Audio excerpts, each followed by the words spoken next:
ఆకాశం నుండి వచ్చిన నేస్తం. అనగనగా ఆకాశంలో ఒక చిన్ని నక్షత్రం ఉండేది. దానికి భూమి అంటే చాలా ఇష్టం.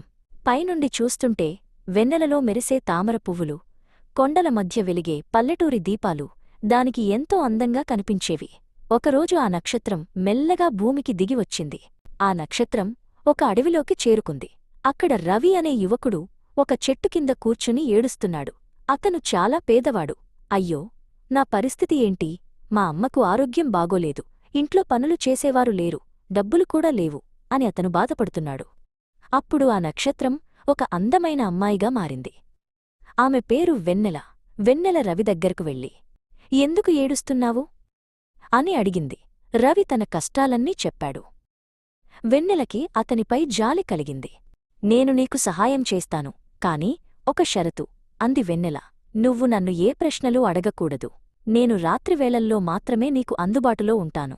రవి సంతోషంగా ఒప్పుకున్నాడు. వెన్నెల రవి ఇంటికి వెళ్లి మంచంపై ఉన్న అతని తల్లి కమలమ్మకు సేవలు చేయడం మొదలుపెట్టింది. వెన్నెల రాత్రిపూట ఇల్లంతా శుభ్రం చేసేది, రుచికరమైన వంట చేసేది. ఆమె రాకతో రవి ఇల్లు వెలిగిపోయింది. కమలమ్మ ఆరోగ్యం కూడా త్వరగా కుదుటపడింది. రవికి వెన్నెల అంటే చాలా ఇష్టం ఏర్పడింది. ఆమె పగలు ఎక్కడికి వెళుతుందో తెలుసుకోవాలని అతనికి కుతూహలం కలిగింది. గ్రామంలో వెన్నెలకి మల్లి అనే ఒక అనాథ అమ్మాయి స్నేహితురాలిగా దొరికింది. మల్లి చాలా మంచిది మరియు దయగలది. వారిద్దరూ కలిసి అడవిలో పూలు కోస్తూ మాట్లాడుకునేవారు. వెన్నెలకి మల్లి స్వభావం చాలా నచ్చింది. ఒకరోజు రవి తన కుతూహలాన్ని ఆపుకోలేకపోయాడు. వెన్నెలా, నువ్వు పగటిపూట ఎక్కడికి వెళ్తున్నావు? నువ్వు ఎవరు అని అడిగేశాడు. వెన్నెల ఒక్కసారిగా షాకయ్యింది. రవి తన షరతును ఉల్లంఘించాడని ఆమెకు అర్థమైంది. వెన్నెల బాధపడింది. ఆమె తిరిగి ఆకాశానికి వెళ్ళిపోవాలి. కాని రవి, అతని తల్లి ఒంటరివారు అయిపోతారని ఆమెకు జాలి కలిగింది. అందుకే ఆమె తన స్నేహితురాలు మల్లి దగ్గరకు వెళ్లి తన రహస్యాన్ని చెప్పింది. నువ్వు రవిని పెళ్లి చేసుకుని ఆ కుటుంబాన్ని బాగా చూసుకుంటావా అని మల్లిని అడిగింది. మల్లి అంగీకరించింది. మరుసటి రోజు రాత్రి వెన్నెల మల్లిని తీసుకుని రవి దగ్గరకు వెళ్ళింది. రవి, నేను వెళ్ళిపోయే సమయం వచ్చింది. ఈమె మల్లి చాలా మంచి అమ్మాయి. ఈమెను పెళ్లి చేసుకో.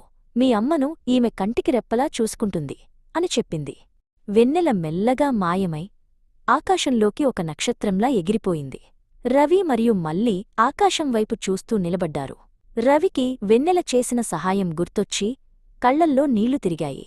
రవి మరియు మల్లి పెళ్లి చేసుకుని చాలా సంతోషంగా ఉన్నారు. వారు తమ తల్లిని బాగా చూసుకున్నారు. ప్రతి రాత్రి రవి ఆకాశంలోని ఆ నక్షత్రాన్ని చూస్తూ తనకు మరియు తన కుటుంబానికి వెలుగునిచ్చినందుకు కృతజ్ఞతలు చెప్పుకునేవాడు.